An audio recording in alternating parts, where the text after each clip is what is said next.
How to upload PowerPoint presentation to Canva. So hello guys, welcome back to my YouTube channel. In this quick tutorial, I'll be showing you how you can easily upload your PowerPoint presentation into your Canva. So first thing, just head over to any of your favorite browser, and once you're inside here, just head over to canva.com and make sure you have successfully logged into your account. So let me just select any of the random designs which I had already created. You may choose a new design if you like. So to add a PowerPoint presentation into your Canva design, what you have to do is, first let me just clear all of these. Just head over to your upload section over here, and from over here just click on this upload files and select the files, that is your PowerPoint presentation, from your desktop or whatever your directory has set in, and just wait for a few seconds.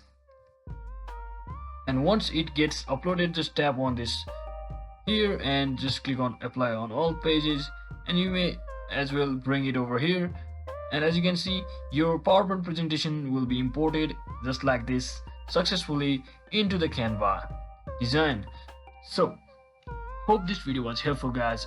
If it was, don't forget to like and subscribe to the channel. See you on the next one.